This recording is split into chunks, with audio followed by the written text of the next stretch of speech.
Sometimes when you're completely, might I say, pathetically invested in a series, said series gains the bizarre ability to instill multiple conflicting emotions at once in the depths of your bosom. Point in case would be chapter 298 here, where I found myself switching between running in circles around my room, shrieking in delight, and making expressions of complete and utter horror until I was alarmed to find that not only was I weeping, but my cock was too, which might be a little bit too much to know about my reading chapter 298, so feel free to forget all that while I get on with the actual summary. The chapter opens with Enma spewing the standard misunderstood anti-hero speech that says he's only doing this to regain his family's pride, and Tuna really just doesn't understand, because it's hard work trying not to chip your fresh coat of black nail polish while issuing commands to your mafia bitches with one hand and taking fashionably skewed, out-of-focus pictures in your bathroom for your MySpace with your other hand. Tuna, the reasonable fellow that he is, insists that he understands Enma's pain, but please take off the tight pants because they're cutting off blood flow to his brain. To Enma, anything that even remotely suggests that black band t-shirts and tight pants aren't acceptable, fashionably or otherwise, is cause for a serious mafia smackdown. Suzuki's breasts try to step in, but this is personal now, and Enma insists that all his bitches step back, because his glove is perfectly capable of checking all 6 hoes here that need to be checked. I know what you're thinking, because I'm thinking it too, and so are all of Suna's guardians. Yeah, sure, this is a shonen manga, and every opponent has to be impossibly strong at first, but come on. This is the kid who 10 chapters ago couldn't save his own goddamn lunch from a dog. So unless the Hulk's acid-spitting, 20-story-tall radioactive monster poodle was the one responsible for the takoyaki theft, there's no fucking way Enma could take all of them. Right, guys? So, you can't really blame Gokuden and Ryohei when they pop their collars and say, if you say so, I'd like to see you try. Enma's answer? Okay. Suna can only look on in wonder as his buddies have a sudden rendezvous with first the wall, then the ceiling.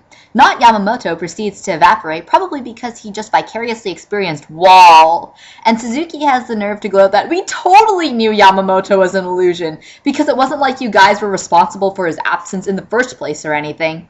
It seems that Enma's been gleaning some pretty nifty vengeance ideas from all his emo songs about pain and suffering, because he has the villainish sense to make Suna sit through the lovely symphony of wall crash, ow, floor crash, ow, ow, ceiling crash, ow, ow, crash, in order to maximize his emotional distress and force him to experience the same sort of terrible, horrible, no good, very bad pain that Shimon Primo must have felt. But the valiant Bongo Rangers won't let multiple high-forced collisions with various hard, flat, stationary objects stop them, because they're the Bongo Rangers and they're totally here to hero for us all. So despite the blood loss and the bone fractures and the concussions, they're on their feet again until Enma unceremoniously pounds them all into the floor. And just when you think things are bad, the Bongo rings shatter. Although you can't really blame tiny hunks of rock and metal for obeying physics and shattering under the pressure of multiple forceful ass-kickings, even when the rest of the series doesn't.